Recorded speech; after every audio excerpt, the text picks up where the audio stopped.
Viewers, 2 days ago, psephologist Sanjay Kumar of the Center for the Study of Developing Societies, or CSDS, flagged significant voter additions and deletions in the Maharashtra Assembly election. The psephologist, who is quite well known, had claimed that the number of voters in the Nashik West and Hingna Assembly segments of the state rose by 47% and 43% respectively between the Lok Sabha election last and the Maharashtra polls earlier this year. So in a very short period of time, viewers, in a period of about 4.5 months, he showed these massive spikes. He also claimed that the number of voters sharply fell by contrast in two other constituencies, Ramtek and Devlalli.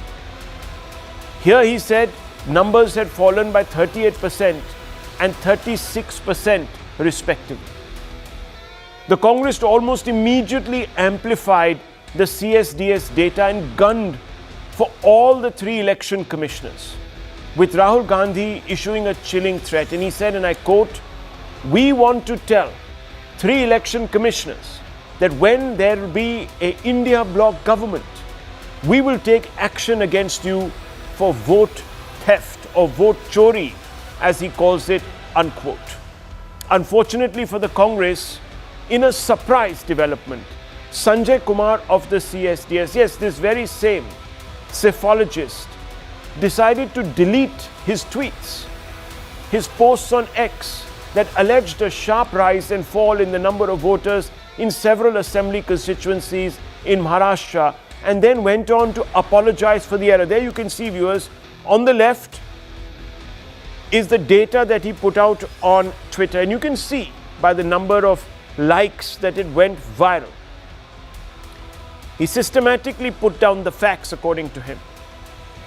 Then, viewers, almost 2 days later, he comes out and says, "I sincerely apologize for the tweets posted regarding the Maharashtra elections.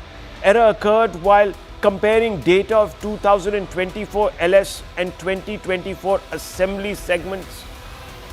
The data in row was misread by our data team.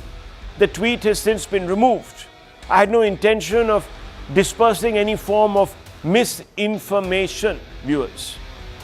This is what Sanjay Kumar came out and said.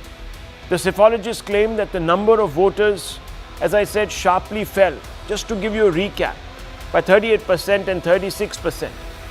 And then, of course, he posts this apology, making a complete U-turn.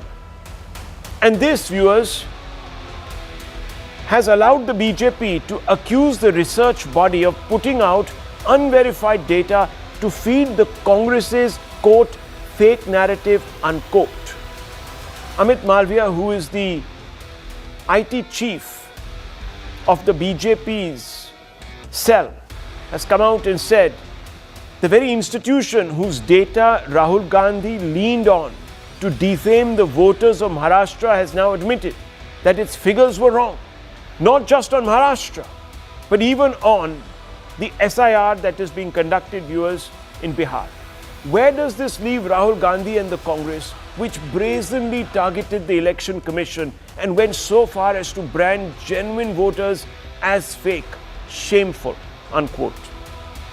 The Congress has responded that it used CSDS data, all right, but it also corroborated its findings based on evidence collected separately. This is not, of course, the first time that the Congress has been left with no leg to stand on. The CEC himself fact-checked the party over the weekend. If you remember, viewers, Rahul Gandhi has been saying that the NDA won 47 seats after 50,000 voters were added. The Election Commission's rebuttal is only 6 seats have total additions of over 50,000. So, like for like comparison, apples to apples, viewers, fact check coming in. Rahul Gandhi made another charge. He said 72 lakh voters were added after the Lok Sabha elections in Maharashtra. And these were almost all of them voted for the BJP.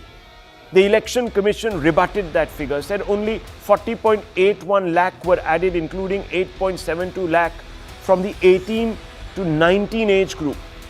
And the EC also put out data to show that the additions in percentage terms were not too far greater than other assembly elections, which had seen new voters being added right after Maharashtra Lok Sabha elections. Rahul Gandhi had charged that more people voted than total adults in Maharashtra's, and the Election Commission came out and said no, 9.7 crore voters. Total votes cast were only 6.4 crores. So please do not mislead. The mounting fact checks prompt several questions. And the first is the most basic one.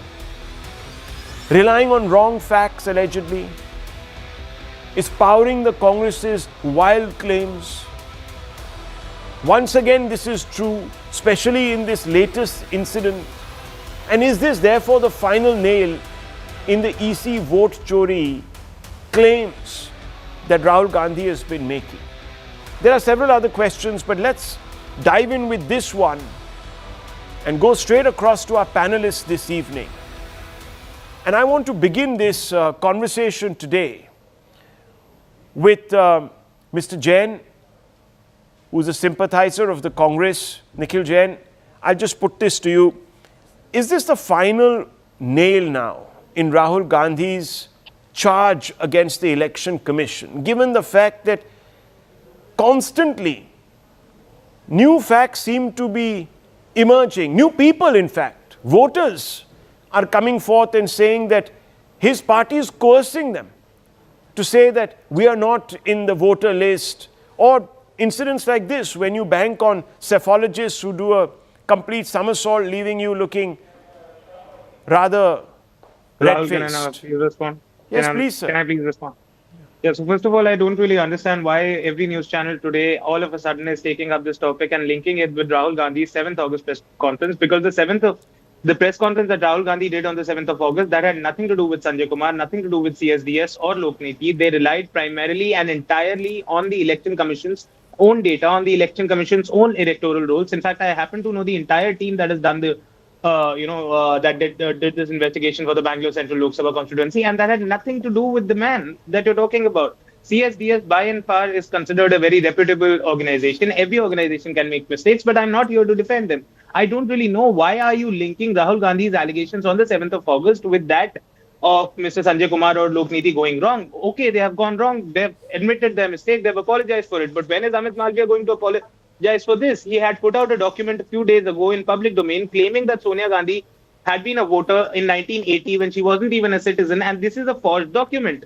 And that is for your viewers to see. The document mentions, a 1980 document mentions National Capital Territory of Delhi. It did not even exist in 1980. It only came into being in 1991. Before that, it was the Union Territory of Delhi. And also, why is the CEC not responding to the charges and scathing allegations made by Union Minister Anurag Thakur? He has also used the words vote chori. He's also given a number of figures on how there are too many fake or dubious voters across a number of constituencies. Why is the CEC not responding to that? And the CEC has responded to a bunch of questions with laughable replies when he says कि क्या मैं अपनी बहन बेटियों की CCTV लोगों को दे दूं? As if, these are videos from a trial room. These are videos from a polling station, for heaven's sake. There is a reason you have CCTVs, and when there are allegations of some fraud, you have to put them out. He has not answered why there are many, many voters, thousands of voters whose name is a dot. Why there are thousands of voters whose father's name is an A, B, C, D, E, F, G, H. Why there are hundreds of instances, just 10 seconds. Why there are hundreds of voters who are registered, hundreds of instances where voters are registered, 100 voters are registered in a single bedroom house. He has not answered on anything, and the people of the country can see through that. Okay, just very quickly to sum up, viewers, the Chief Election Commissioner has said that, look, I can only answer to what is presented before me as part of a sworn affidavit because those are the regulations. That's what he has said. Let's bring in Sanju Verma.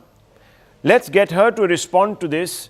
Sanju Verma, he claims that why are we making such a big mountain out of a molehill? The CSDS has nothing to do with the other charges that Rahul Gandhi has made, that there's not even a pattern here.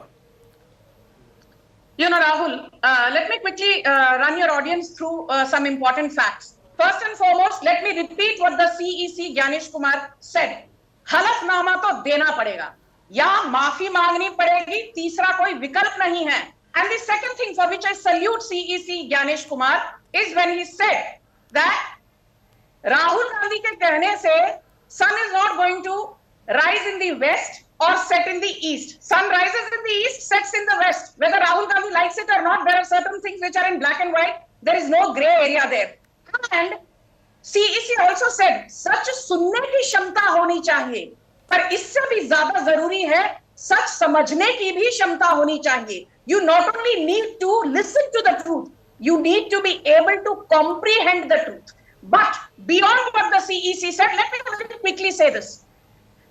Minta Ravi, the argument falls flat. Rahul's allegations about Aditya Srivastava falls flat. Rahul's allegations about Shakun Rani falls flat. Rahul's allegations about Mahant Ram Kamal Das in Varanasi having 50 children falls flat. Rahul's allegation that how did the BJP win Dhule? We gave data that BJP was winning all the 5 constituencies in Dhule. We just lost in Malegaon Central, and due to that, the BJP candidate lost the Dhule Lok Sabha seat. And then the data about Mahadevpura, that Jairam Reddy, it was his house where 80 people were housed. Jairam Reddy is a BJP worker. Jairam Reddy said, I've been voting for BJP. I've also voted for Congress. I have nothing to do with BJP. That also falls flat. So much so that then the Supreme Court gave 3 very important, surmises in the last 2 months. A, Aadhaar is not conclusive proof of citizenship. The entire Darbari ecosystem had egg on its face. Then the Supreme Court said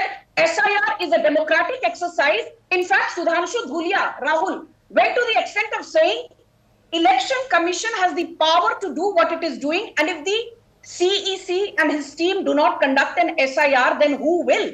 The third and very important point which the Supreme Court made was periodic revision of voter rolls is not only necessary, it is mandatory. This was said by Justice Suryakant. So between Justice Sudhanshu Dhulia and Justice Suryakant, Rahul Gandhi and Darbar ecosystem has a nice big fat omelette on their faces. But my simple point is this, Rahul. Your namesake, unfortunately you share a name with him.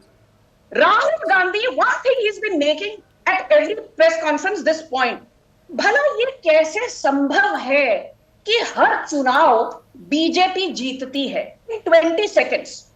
We know that in the first 65 years of post-independent India, 54 years, by and large, it was the Congress party which ruled. But be that as it may, I have some interesting data in 20 seconds. West Bengal, 1947 to 1977, 30 years the Congress ruled. Uttar Pradesh, 1950 to 1989, 39 years the Congress ruled. Bihar, 1947 to 1989, 42 years the Congress ruled. Maharashtra, when it became a state before it was called Bombay Presidency, between 1960 and 2025, in the last 65 years, 54 years, the Congress or its allies have ruled. Karnataka, earlier called Mysore State, became Karnataka in 1956. Between 1956 and 2025, Rahul, in the last 69 years, 44 years, the Congress ruled. Did the BJP cry? How can the Congress rule for 42 years in Bihar? How can it rule for 54 years in Maharashtra? How did it rule for 30 years in Bengal? No, because we do not believe in undermining the process of elections. And once you do that, as former CGI Chandrachud said, just 10 seconds. What did former CGI Chandrachud say, Rahul, in 2022-23, when the EVM issue came up before him? He said, by consistently undermining the credibility of EVMs, you, as in Rahul Gandhi and opposition, you're creating an atmosphere of fear and skepticism, which is not healthy. Then they started, going after CJ Chandrachud. So let me just open this up. Let me also bring in the professor from the RJD and Tushar Gupta. Look, there have been Congress leaders who have come out. In fact, I was watching just recently Sandeep Dikshit, who was Sheila Dikshit's son. He came out to say that in the ballot box era, people were manipulating the vote.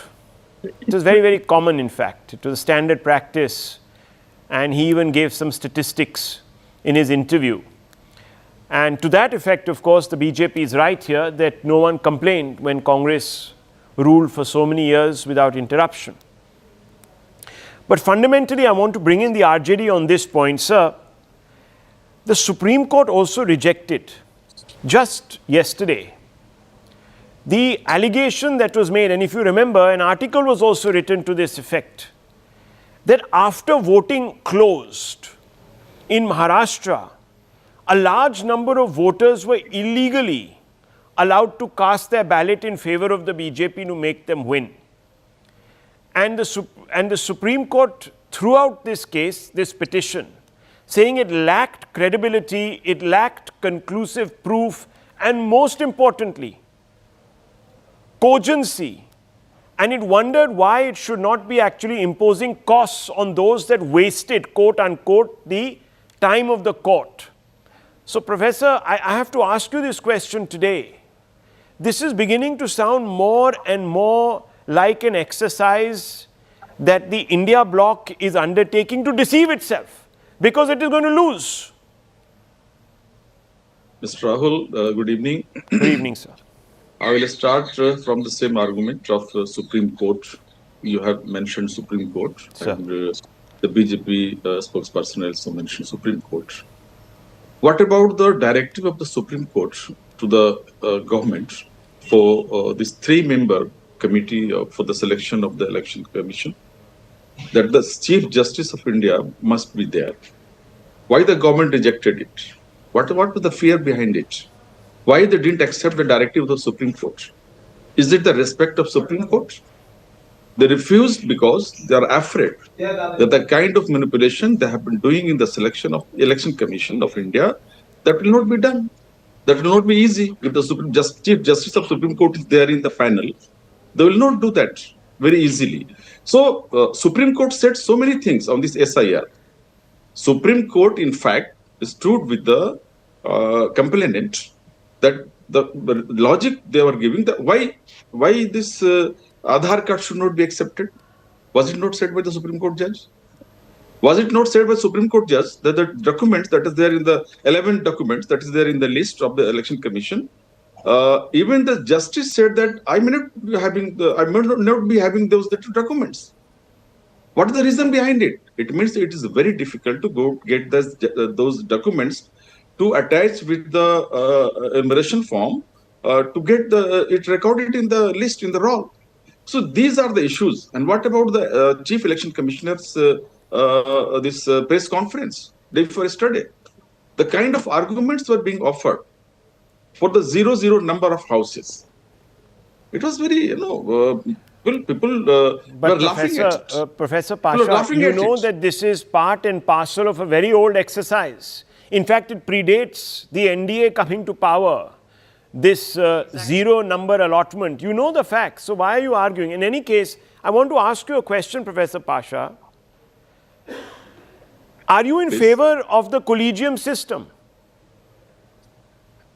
where the judges themselves appoint themselves? Do you think that is very democratic? Do you think that is respectful of the Constitution?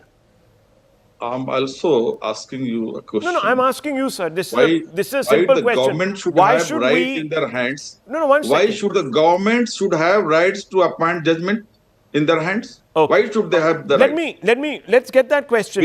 Let me speak with Tushar Gupta.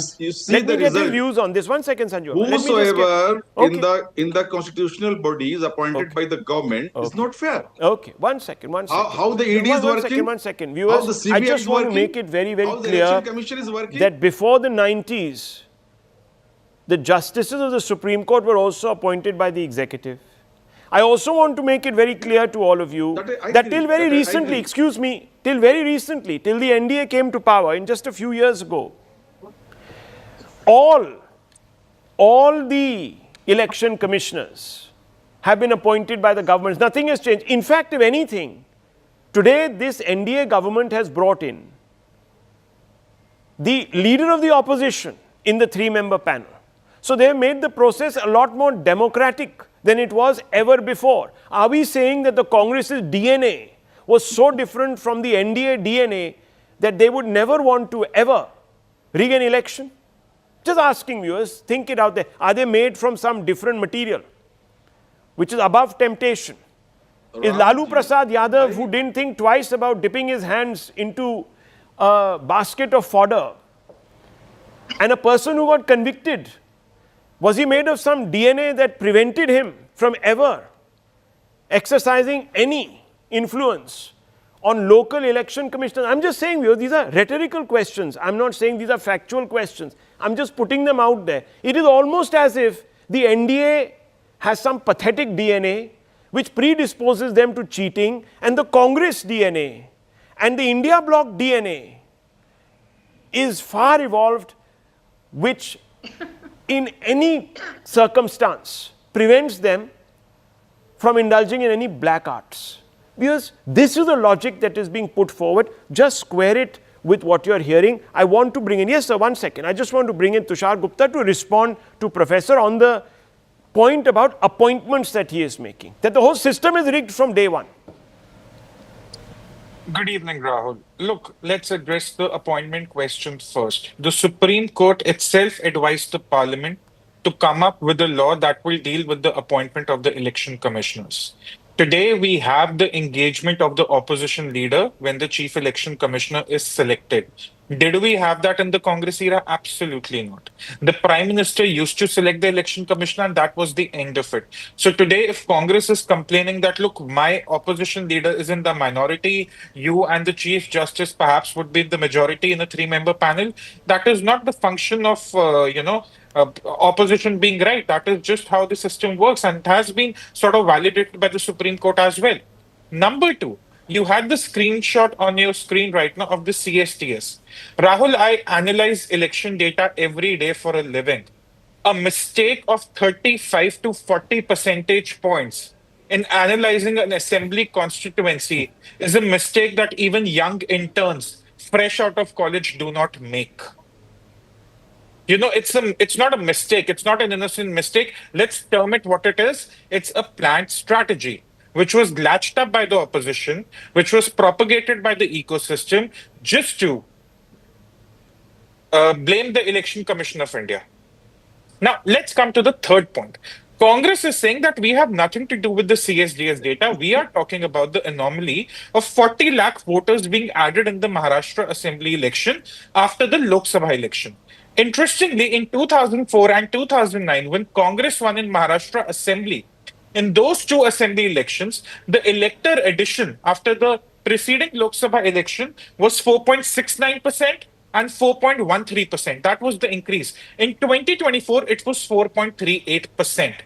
But the Congress is right in one place. There is an anomaly, and it was in the Lok Sabha election of 2024, where the addition of electors was far less. And for the first time in almost 20 years, we had a scenario where the addition of electors in the Vidhan Sabha was more than the addition of electors in the Lok Sabha. So the anomaly was the Lok Sabha election. And guess who won fair and square the Lok Sabha election in Maharashtra? Who swept the state?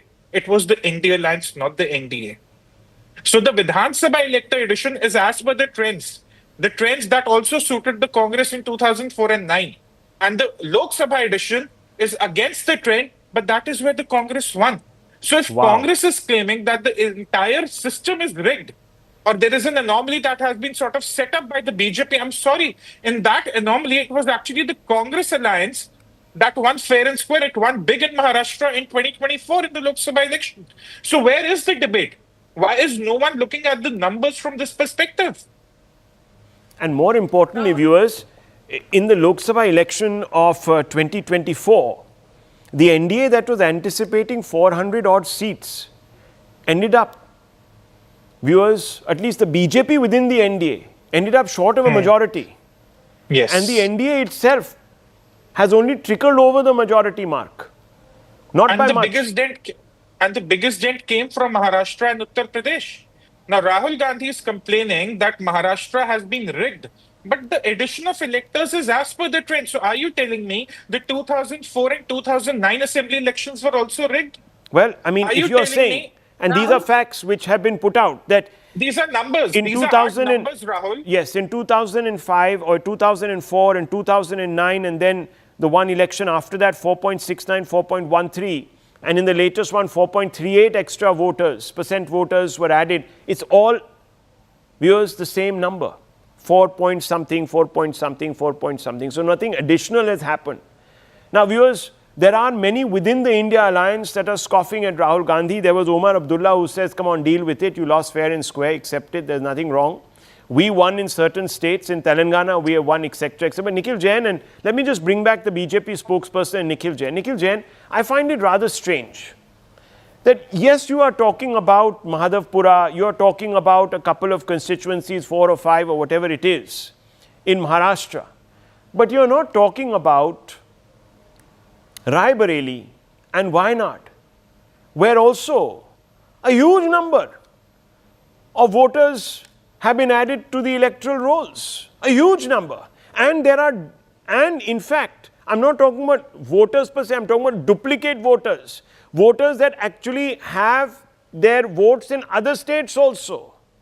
Duplicate voters. This is all there. But I'm not seeing you saying that the EC favored Priyanka Gandhi Vadra and Rahul Gandhi, who pulled off a stunner in the neighboring constituency, as you know, the Congress did, because Smriti Irani was defeated even though she was up against someone who was stand-in really for Rahul Gandhi also. So I'm just asking you, all of that, the EC didn't benefit the Congress. Same charge. Rahul, I think you've hit the nail on the head. That is what I've been saying for the past few days, that whether it is the Congress or the BJP, the two largest political parties in the country have both raised very important questions on the on the purity of the electoral rolls. Both these parties have said that there are lakhs and lakhs of dubious voters, fake voters. Both these parties have made allegations of vote chori. Now, whether no. One second. There's a big distinction.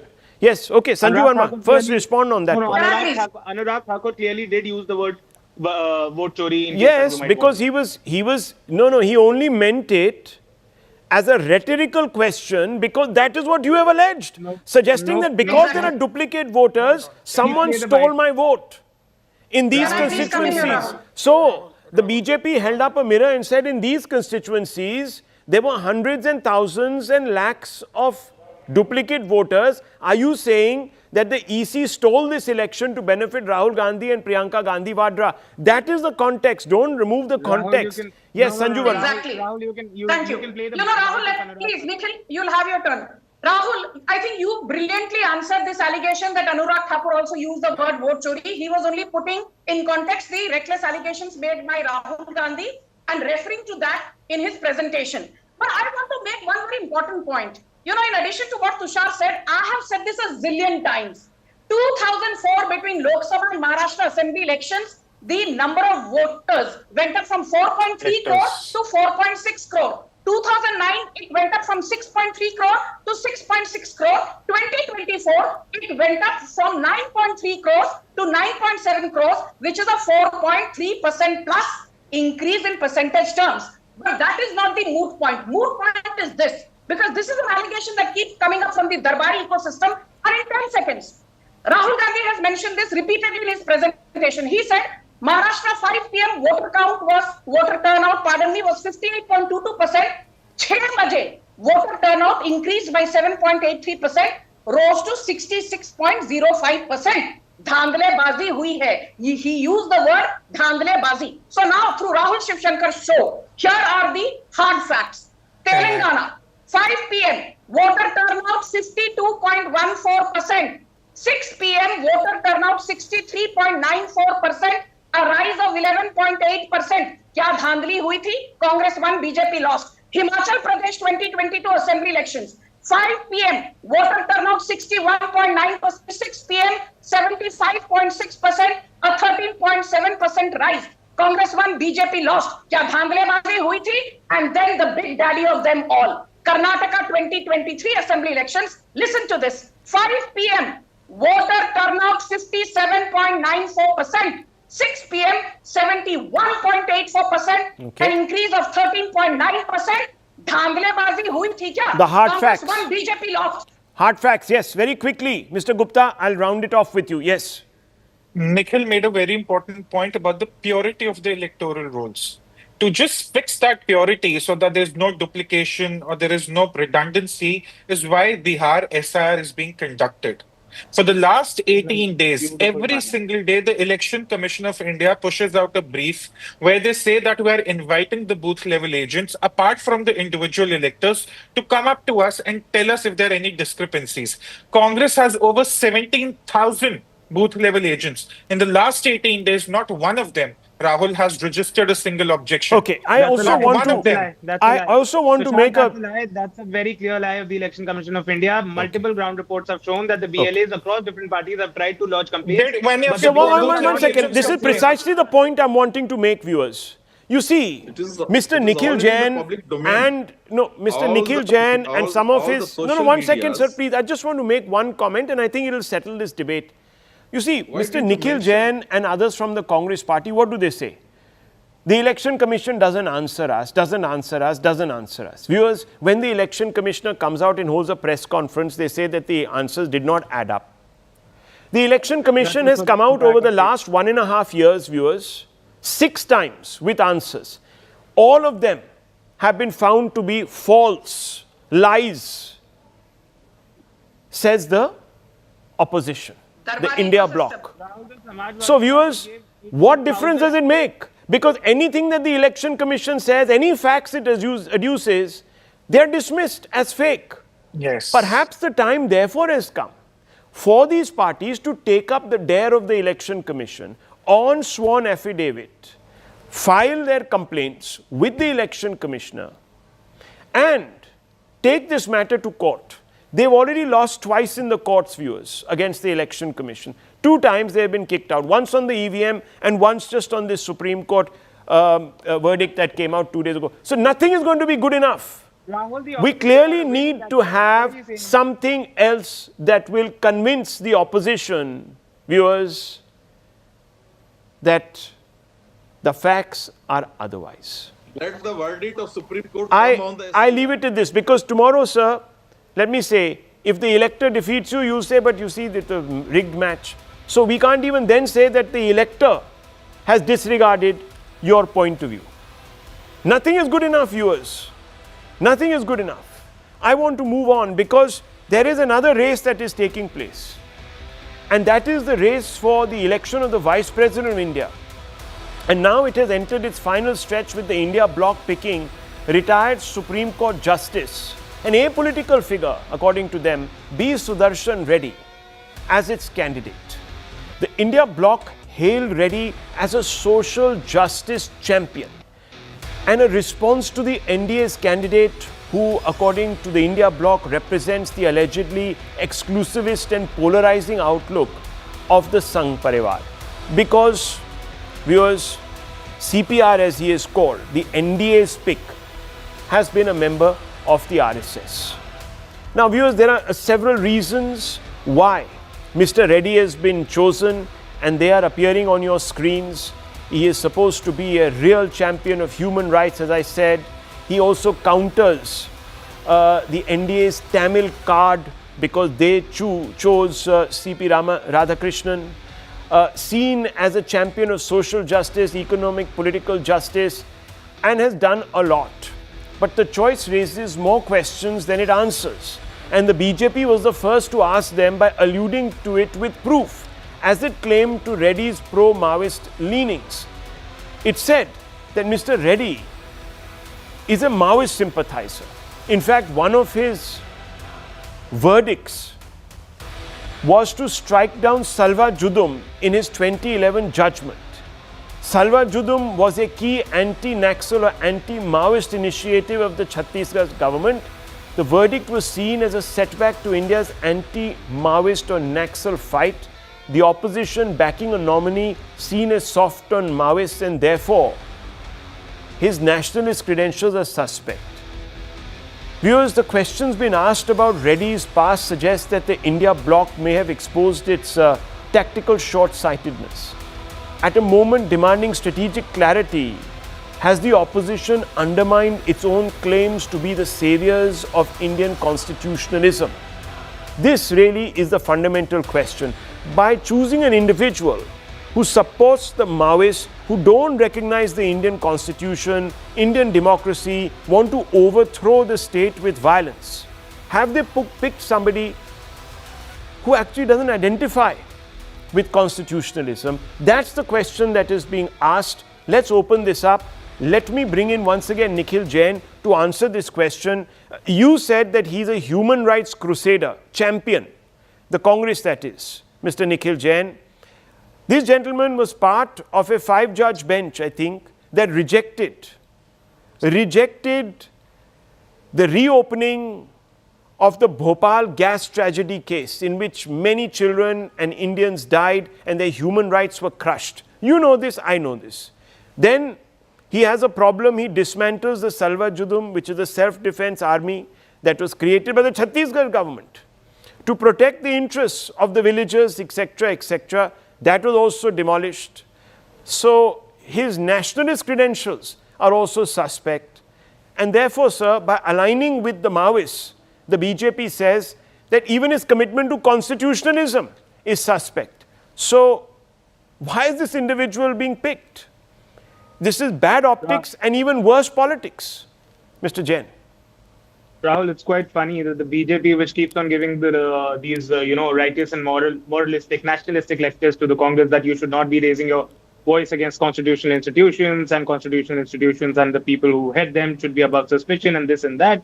Now they're saying that a judge of the Supreme Court gave a judgment which was anti-national, which was pro-Maoist, and that is why that judge of the Supreme Court should essentially be ostracized. See, let's remember this one thing, that this person, this judge, this former judge, is somebody who's known for his commitment to human rights. So far as the Salva Judum case is concerned, that was the government policy to give arms to untrained tribal youths to combat Maoism. Of course, we all agree that Maoism needed to be combated, and the UPA government actually did a very good job of that. If you look at the figures, in the 10 years of the UPA government, the deaths on account of Maoist insurgency steadily declined, whether it was the deaths of security forces or whether it was the deaths of civilians. That being said, this gentleman is also a consensus candidate, a unanimous candidate of the entire opposition. It's not just the Congress party, it's also the TMC, it's also the Aam Aadmi Party, and to claim that the entire opposition of the country, that a former Supreme Court judge is somehow anti-national, but a person who's been associated with the RSS, the organization which gave birth to independent India's first terrorist, Nathuram Godse, that man is a better pick. I think your viewers and the citizens of the country can well decide what is happening in the country right now. Sir, just a very quick question, general knowledge question. Are you a lawyer? Yes, of course I am. Okay.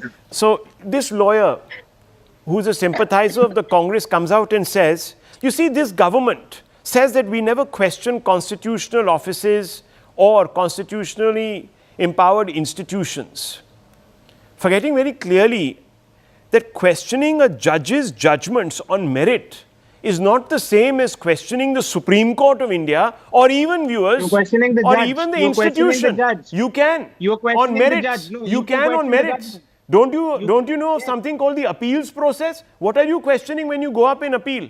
The judgment of the judge, right? Rahul, you can question the judgment. Nikhil You Jain. can't impute anti-national motives. No one to is the judge. imputing anything. People are saying that he favored. People are saying that he favored a particular ideology, and you can go up in appeal. Ideology. That is not just an ideology like the right wing or the left wing. Okay, Sanju Verma, quick response on this question. Rahul, yes. Rahul, first and foremost, let me say this. The BJP-led NDA has the numbers to ensure that CP Radhakrishnan becomes the next vice president. Sure. But, rather than jumping the gun on this, let me bring to the light, for the benefit of your audience, certain hard facts. The hard facts are these. When Ranjan Gogoi, he's had a distinguished career in the Supreme Court, when he was given the Rajya Sabha nomination by the BJP/NDA, the entire Darbari ecosystem came down on Ranjan Gogoi like a ton of bricks, saying quid pro quo hua hai. Then I remember, barely a year back, when Prime Minister Modi visited the residence of ex-CJI Chandrachud during Ganesh Chaturthi celebrations, entire ecosystem said, see, we always told you CJI Chandrachud is not secular. He's a Hindutva bigot. ठीक है, तब इनको supreme court की मर्यादा की याद नहीं आई. They did not remember the integrity of the Supreme Court when they were lambasting ex-CJI Chandrachud. And now let me give you another interesting case point. There's a man called Ranganath Mishra. He gave the Congress party and the likes of Kamal Nath and Jagdish Tytler a clean chit in the 1984 Sikh genocide. Within 5 years, he was given Rajya Sabha nomination by the Congress party. Then you have Bahrul Islam, got Rajya Sabha ticket in 1962 from the Congress, 1968 from the Congress, and lo and behold, in 1972, he's made a judge of the Guwahati High Court. Who can forget K.S. Hegde joins Congress in 1935, gets a Rajya Sabha ticket in 1952, 1954, 1957, he quits the Rajya Sabha only to become a judge of the Mysore High Court, and then the Congress nominates him as a Supreme Court judge. And let me not forget Abhay Thipse. He was the judge of Bombay High Court. In 2018, he left the Bombay High Court. Within 2 months in June 2018, at a press conference with Rahul Gandhi being present on the dais, Abhay Thipse was given a grand welcome, the man who kept demonizing Amit Shah for the longest time. So you, when I say you, I mean the Darbar ecosystem, do not sit here and give bhashan to the BJP on how to respect judges and how to respect the integrity of the Supreme Court. Okay. You've not done this for the longest time. But my final point is this. Sudarshan Reddy does not cover himself in glory either with respect to his stand on Maoism, either with respect to his stand on the Bhopal gas tragedy, either with respect to his stand on Naxalism. But look at C.P. Radhakrishnan. Do you remember? The year was 1999. Jayalalitha brought down the BJP-led NDA government and she asked C.P. Radhakrishnan to switch loyalties. He refused to do so. I say this has come upon's time. He's being rewarded for his loyalty because he did not yield when the tide was against the BJP. What surprises me, viewers, is that the India bloc's pick, and enlighten me on this, Mr. Gupta. You're a student of all these matters, but when he was actually appointed as the Lokayukt in Goa state, the Congress and other political parties accused him of being a stooge of the then BJP Chief Minister, the late Manohar Parrikar. Today, and they waved black flags during his oath-taking ceremony. Today, that same person is their pick. And they said that he was appointed through a non-transparent process which clearly impugned his credentials. Rahul, the problem is when you keep opposing everything for the sake of opposing, you end up tying yourself in knots. And at that point, you become a cauldron of conundrums and contradictions and confusion. And that is what defines the Congress today. What they have elected or what they have selected rather is a fall guy. The Congress doesn't have the numbers, not even remotely. The India Alliance doesn't have the numbers. Hilariously, the BJP alone has more numbers than the entire India Alliance. The BJP alone, even at 240 in the Lok Sabha. So what they have picked is a fall guy. And my surprise is, if you had to go with a fall guy, why would you pick a man with such credentials? It's okay to bash the candidature of C.P. Radhakrishnan saying he's an RSS person, he was a governor in Maharashtra. But does anyone in the opposition remember he was also a two-time elected Lok Sabha MP from Coimbatore? The opposition seems to have forgotten that very conveniently. So the problem today is they picked the fall guy who they know is destined to lose. They do not know his entire credentials even clearly. They are not even going back to his high court judgments in Andhra Pradesh. And now they have tied themselves in knots. And when the people will get to know that this is the man they've picked, who gave the family a free check, a clean check on the Bhopal gas tragedy, one wonders what the people will think about it. And let me also say one thing, viewers. The UPA in its time and the India bloc today constantly talk about social justice, jitni abadi utna haq. And they constantly talk about the fact that at the highest echelons in India's polity, there are not enough backward representatives.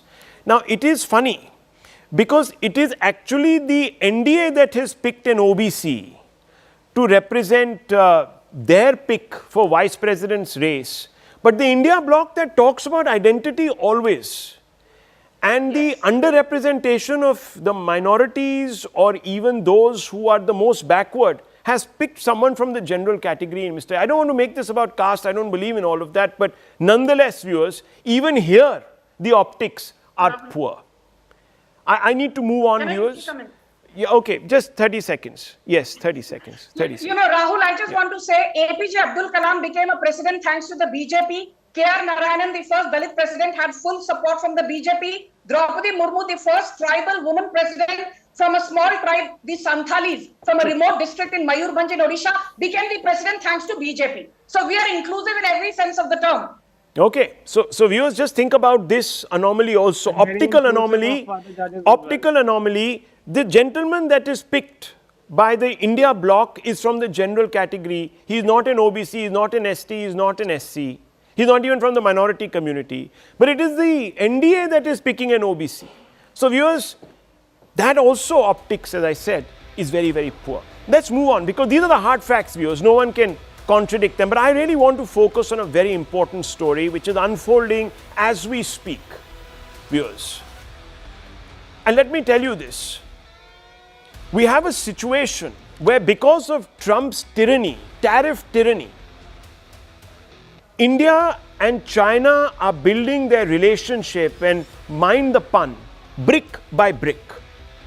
So on the day when the Chinese foreign minister, Mr. Wang Yi, met with Mr. Doval as part of the 24th SR, or Special Representative Boundary Talks resolution, you had a situation, viewers, where Dr. J. Shankar, the EAM, India's EAM, External Affairs Minister, flies out to Russia to hold talks with his counterpart.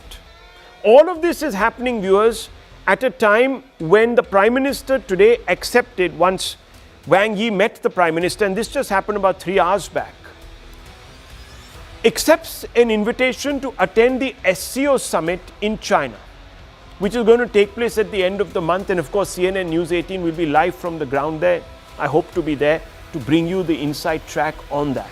Viewers, all of this is happening at a time when Trump is becoming extremely hawkish on the tariff question with regards to India. So much so that today, India and China, though they had begun the momentum for détente or rapprochement a year back, they have decided to use this opportunity to galvanize and to ensure that they propel this particular newfound regard for each other and this newfound zeal to repair their ties post-Galwan.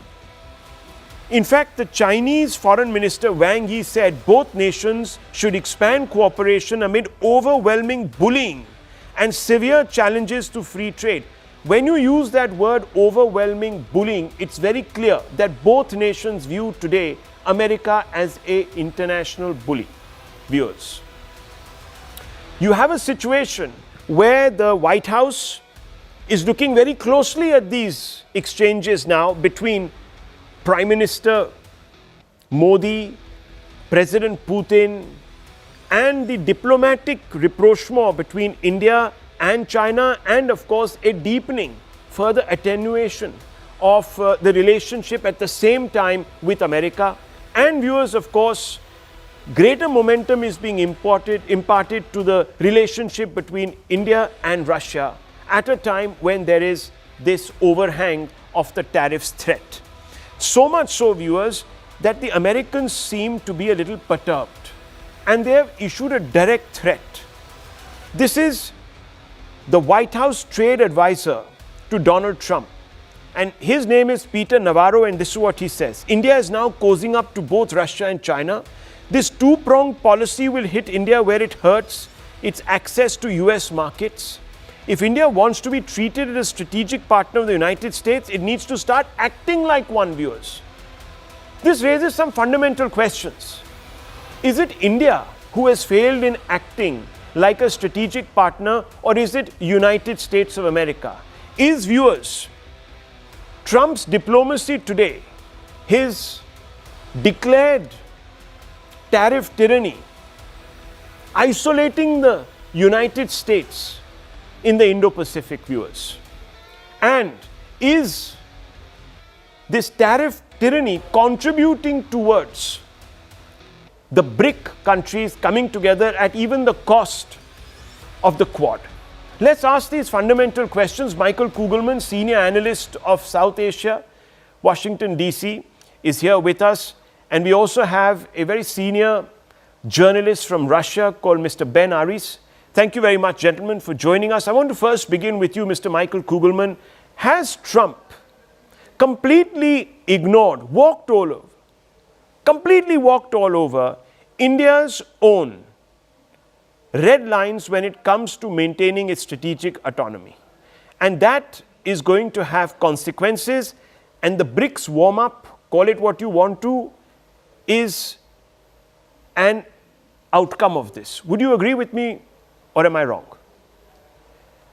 I do think you're onto something. And I think that India's longtime embrace of BRICS and other entities like it, like the Shanghai Cooperation Organization, the Asian Infrastructure Investment Bank, entities that are meant to serve as counters to Western or US-led economic models, this is very important for India's strategic autonomy. And yet we are now seeing President Trump taking direct aim at BRICS by threatening to impose tariffs on all members. Obviously, that would include India. So this is, I think, putting India's strategic autonomy policy to the test, a test that it has faced before and which it has tended to easily pass. And in this case will be no exception. But I think that the risk for President Trump is that the very thing he most wants to avoid could well happen. He does not want BRICS to become a viable threat to the US dollar and to a global economy in which the dollar plays such a dominant role. And to this point, BRICS has not really posed that threat. But I would argue that, the BRICS members, the original members and all the members now, are so upset by these tariff policies of President Trump, which again are directly targeting BRICS, that I think BRICS states could now have a stronger motivation than any other time before to work together to develop for the first time the types of mechanisms like a new BRICS bank that could actually threaten the US dollar. So in other words, President Trump's policies could yield him the very opposite of what he would most want to get. So in other words, it's the United States that is at fault, not so much India, if India is exercising its own leverage options around the world and around its own region. Okay, that's one way of putting it. But I want to bring in Ben Aris. Ben Aris, motivation is one thing for the BRICS countries to come together. But how do they resolve really the problem of the dragon in the room? There is a history of bad blood now, increasingly between India and China over the last decade or so. We have had border infractions. China has taken steps that have impinged on India's territorial integrity. Is the onus now on China to emerge as perhaps the shepherd, mature shepherd, before BRICS can become viable? The American policy is frankly insane. It's not in their interest to see the BRICS come together. And the Americans have been running this unipolar world that he and Putin have been objecting to, which was why Putin started this war in Ukraine in the first place, in order to challenge the states and look after his own security interests, which he said was being ignored. But the upshot of all these sanctions first has been to push Russia into China's arms. And having spent decades living in Moscow, I can tell you that the Russians always saw themselves as a European country and wanted to be friends with Europe in particular. Putin's first trip, as when he took over in 2000, was to go to London, and he stood on the floor of the House of Commons with Tony Blair. But the really interesting one is the relationships that have now sprung up between China and Russia, which have been allied already for more than a decade, and particularly India and Brazil. And those two have been sitting on the sidelines. Modi in particular, and this was very apparent at the G20 summit hosted by India 2 years ago, was wanting to be a moderate. He didn't want to join this politically aggressive camp of China and Russia, who saw themselves as geopolitical rivals, indeed even military rivals, to America. And he was like, we should bring the world together, and the leading emerging markets are growing very fast, and we should cooperate both with the new, emerging, strong, fast-growing emerging countries like Russia, China, and at the same time with our traditional Western allies, America, Europe. And these policies of the tariffs, this attack on them, unjustified, and there's no economic sense in the tariffs either, that they're purely political tools in order to push the American agenda and quote-unquote punish people who are trading too much. And all this has done is taken these moderates of Lula and Modi and push them also into the arms of the Russia-China pact. And like you say, there's some tensions there, historical tensions. China, India have never been good friends. Russia, too, has always been scared of China, sees it as a rival.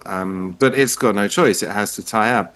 And so what's going on now is these countries are growing up. You can imagine them as teenagers and, spiteful, impulsive as they were growing. But now I think we've reached critical mass. I mean, from the world's biggest economy in adjusted terms, of the top 5 largest economies, 3 of them are BRICS, with China number 1, America 2, India number 3, Russia number 4. And this is a massive change. So I think even to call them emerging markets, which is what we've been doing for the last 2-3 decades, is now a misnomer. They've emerged, but they're not fully mature. And so you're right, they have all these long-standing regional tensions, issues, particularly the border between Pakistan, India, the border between India, China.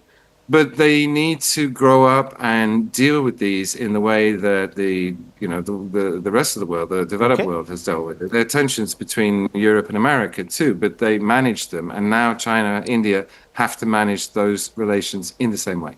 Mr. Kugelman, is it possible very quickly to manage that relationship between India and China, the dragon and the elephant?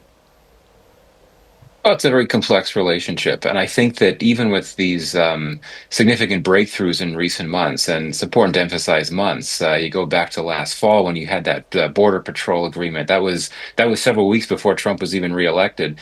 But despite all this progress, I would argue that this relationship still remains a troubled one. Each side will continue to see the other as a strategic competitor, and with the border remaining in dispute, that's going to ensure that trust remains baked into the relationship. And of course, China's alliance with Pakistan in of itself, I think, makes it very difficult for China to really forge, or for India to forge a stronger partnership with China. There's also the Dalai Lama issue and other irritants as well. So certainly they're managing ties, and I think that we could see even more commercial cooperation than there has already been between India and China. But I think we also need to be realistic. Even with these other geopolitical developments playing out, there is that constant of India and China continuing to show some mistrust toward each other and feeling uneasy about each other.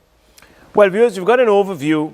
We'll have to see how this relationship develops and how all 3 of these RICS countries, let's just put them like that, remove the BRICS for a moment, get on by the end of the month at the SCO. That will be one test for us to look at very, very closely. Thank you very much, gentlemen, Mr. Aris, and of course, Mr. Kugelman, for joining me. Thanks for watching the Hard Facts, viewers, from CNN News 18's Primetime Studio, presented by Schneider Electric Smart Home Solutions.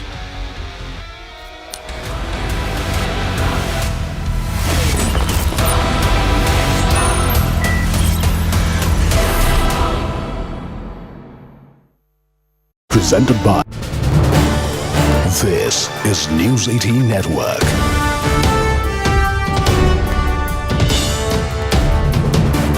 India's largest news network. Wang Yi, remember, is on a 2-day visit for talks with his counterpart, External Affairs Minister S. Jaishankar, that were held yesterday. He met with National Security Advisor Ajit Doval under the Special Representatives mechanism just a short while ago. He is expected to meet Prime Minister Modi later this evening.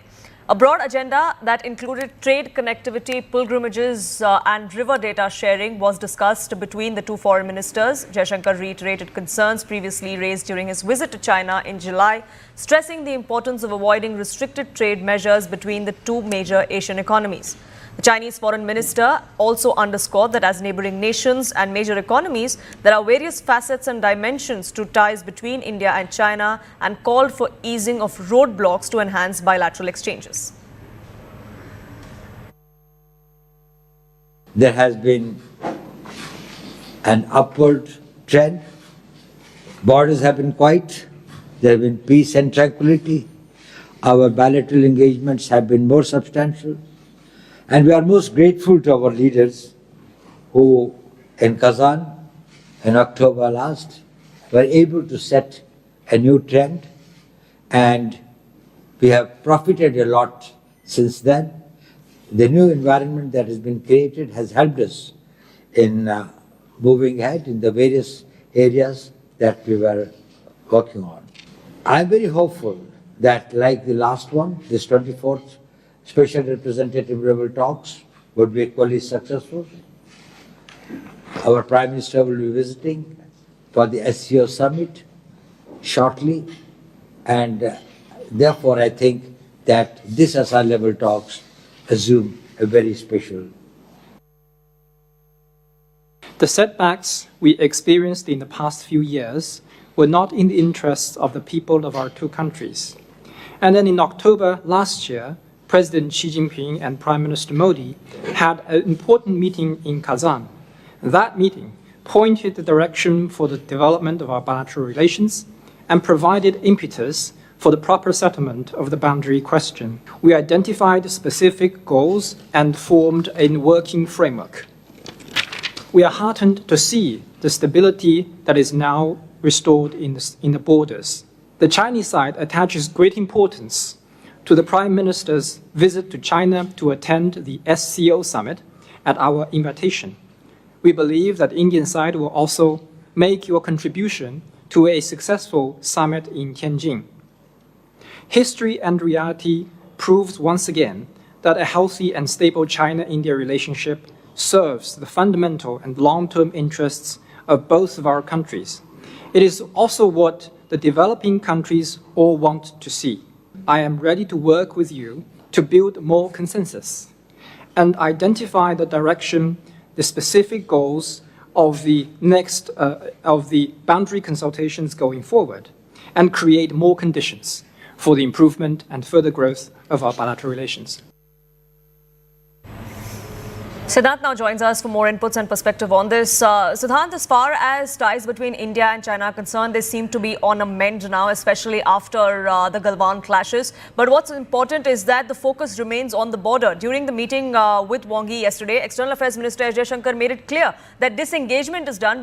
Wadala में between Chembur and भक्ति park जो 150 लोग जो फंसे हैं इस train के अंदर, आपके पास क्या है लेटेस्ट जानकारी, लेटेस्ट अपडेट क्या है आपके पास? इसके बारे में मैं लगातार MMRD और BMC के कमिश्नर के साथ संपर्क में हूँ। यहाँ पर ज्यादा बारिश होने की वजह से हार्बर लाइन जो है बंद होने की वजह से मोनोरेल में और क्राउड हो गई। मोनोरेल में ज्यादा लोग पैसेंजर गए और इसकी वजह से जो उसका इलेक्ट्रिक करंट है वो डिस्कनेक्ट हो गया और मोनोरेल वो टिल्ट हो गई और इसके वजह से ये बंद पड़ी।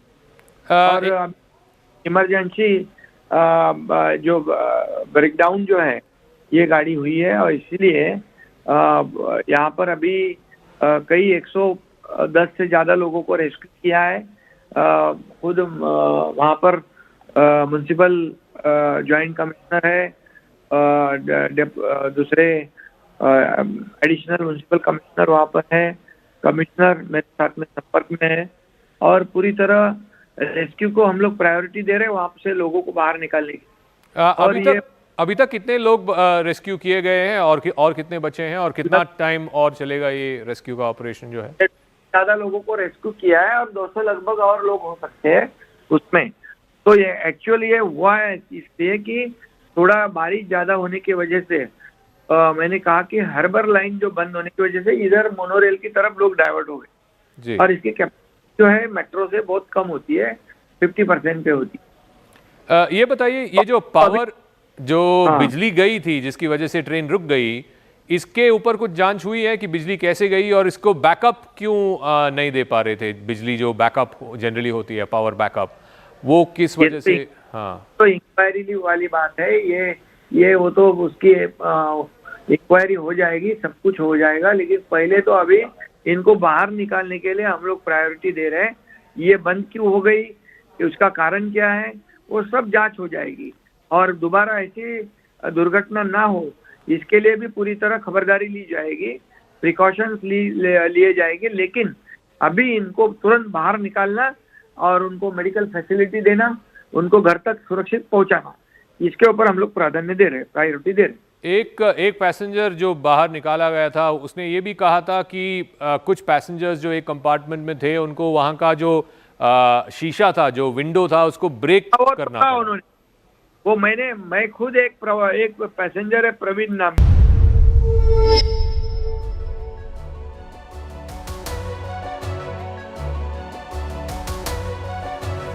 Hello, Namaskar. This is First Post and you're watching Vantage with me, Palki Sharma.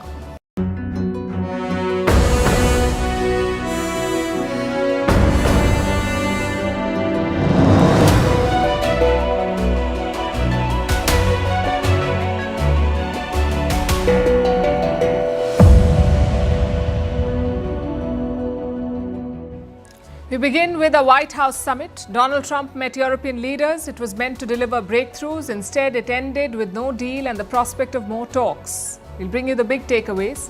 Also, the viral moments, the hot mics, the eye rolls, and a presidential call in the middle of dinner. Plus, round 2 of the Trump-Zelensky encounter in the Oval Office. Less drama than the last time, with the Ukrainian leader dressed up in a suit. And even as the cameras captured the handshakes, Russian drones were pounding Ukraine. We will bring you up to speed with the war. Also discuss if Europe is being the roadblock to peace. Meanwhile, in Asia, all eyes are on the India-China reset. Beijing's top diplomat Wang Yi called on Prime Minister Modi. We'll tell you what happened. Why Indian trains are introducing airline-style baggage limits.